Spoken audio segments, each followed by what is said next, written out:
Padreidi.com presenta Un faro en el horizonte. Historias de un santo. 28 de noviembre. Beato Luis Campos Gorris. Nació en Valencia el 30 de junio de 1905.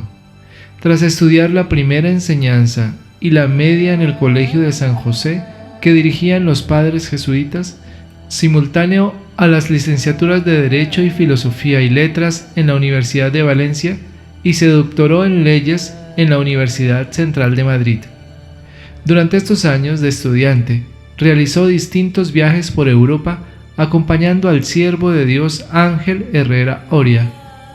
Entre los cargos que desempeñó dentro del apostolado seglar en sus 31 años de vida, destaca el de secretario y presidente de la Federación de Estudiantes Católicos de Valencia, miembro de la Junta Suprema de Confederación Nacional de Estudiantes Católicos, presidente de la Congregación de la Inmaculada y San Luis Gonzaga de Valencia, secretario del Centro de Valencia de la Asociación Católica de Propagandistas y finalmente secretario general de la misma.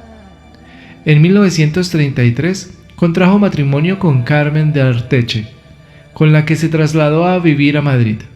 Fallecida su esposa, la guerra civil le sorprendió en la localidad valenciana de Torrente, donde vivía su padre, registrador de la propiedad. Aunque los primeros meses de la contienda transcurrieron con cierta tranquilidad, el 28 de noviembre fue detenido por un grupo de personas armadas y tras ser interrogado fue conducido al picadero de Paterna, donde los fusilaron. El día 11 de marzo del año 2001, el Papa Juan Pablo II lo elevó a los altares en la que ha sido la mayor ceremonia de beatificación de la historia.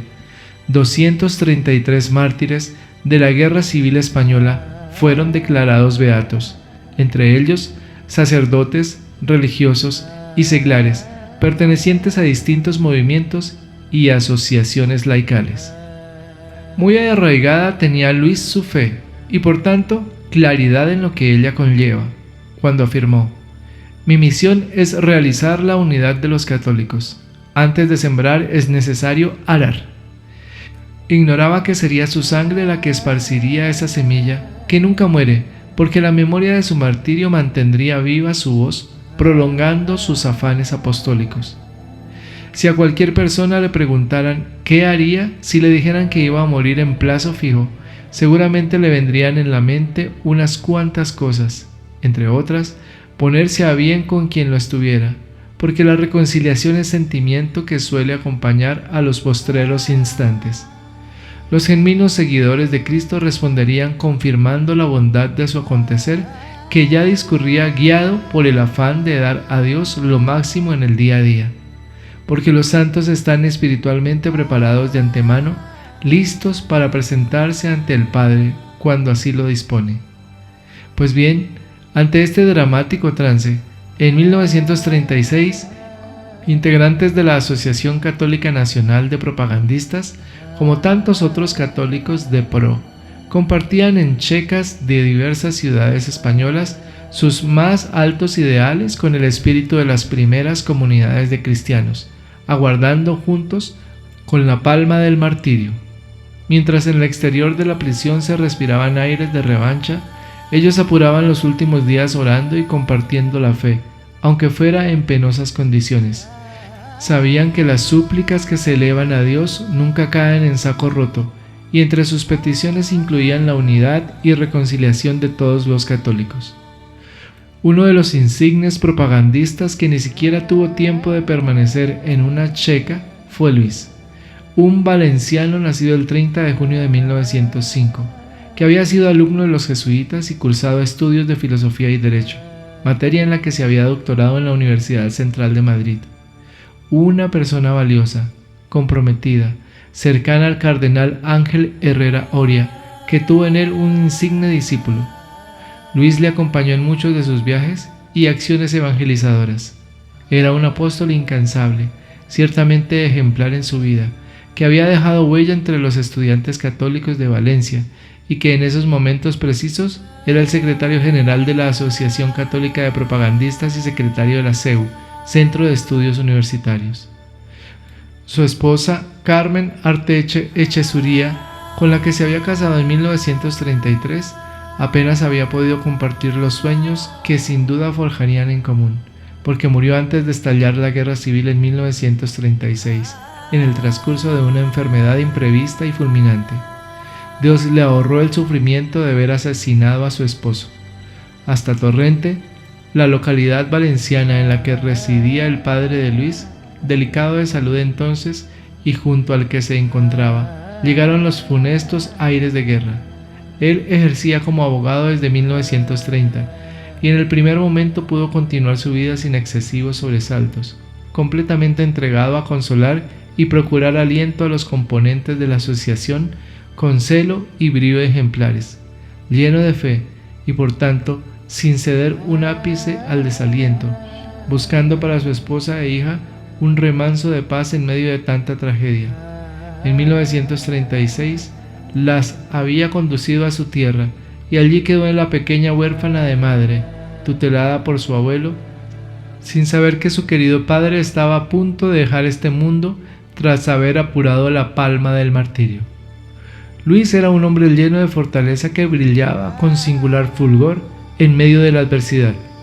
Es memorable la carta que en abril de 1936 dirigió a su hermano relatando la enfermedad y posterior deceso de su esposa. Un testimonio emocionante de amor y ternura, que resume esperanza y gozo espiritual. En ella se aprecia su urgencia apostólica y su preocupación por asistir a todos, especialmente a los más frágiles, en esa situación de gravísima convulsión política que se vivía. Oraba y sufría viendo el despropósito de tanto odio, como siempre estéril y sin sentido, y lo combatió aferrado a la oración, de tantas súplicas a María, horas santas, ejercicios, velas nocturnas, generosa acogida en su propio hogar de los perseguidos, etc. Brotarían frutos abundantes para la mayor gloria de Cristo y de su Iglesia, a los que tanto amó. Como ha sucedido siempre en estos casos de martirio, la condena se produjo el 28 de noviembre en un pseudojuicio sumarísimo, a cargo de un grupo de milicianos armados. Una vez confirmaron lo que ya sabían de antemano, que Luis era fidelísimo a Cristo y a la Iglesia, y que no había escatimado esfuerzos en hacer todo el bien posible, una de cuyas acciones había sido la organización del Congreso Católico de Madrid. No precisaban saber más. Sin dilación alguna, ese mismo día le condujeron al picadero de Paterna. Valiente, heroico en su caridad como todos los mártires, dedicó los últimos instantes a uno de los verdugos que, aunque el nuevo gesto de violencia que iba a protagonizar temblaba de tal forma que era incapaz de liar un cigarrillo, Luis, que era un hombre de una vez, repartió entre el grupo de milicianos lo que tenía, rogó que le dejaran abrazarles y pidió expresamente que no le dispararan por la espalda. Qué gestos tan elegantes, tan gallardos y conmovedores, pero no lo supieron ver los que se disponían a cegar su vida, cercenándola a sus 31 años. Lo fusilaron mientras mantenía los brazos en cruz y portaba un rosario entre sus manos, perdonando de corazón a los autores de su muerte, como todos los que sucumbieron de este modo por causa de su fe, signo inequívoco de su santidad, de su autenticidad. Juan Pablo II lo beatificó el 11 de marzo del año 2001, junto a 233 mártires de la Guerra Civil Española. Un enjambre de virtud, atravesando España, sembrada en sus 4 puntos cardinales con la sangre de numerosos seguidores de Cristo, religiosos, sacerdotes, laicos y componentes de diversas realidades eclesiales.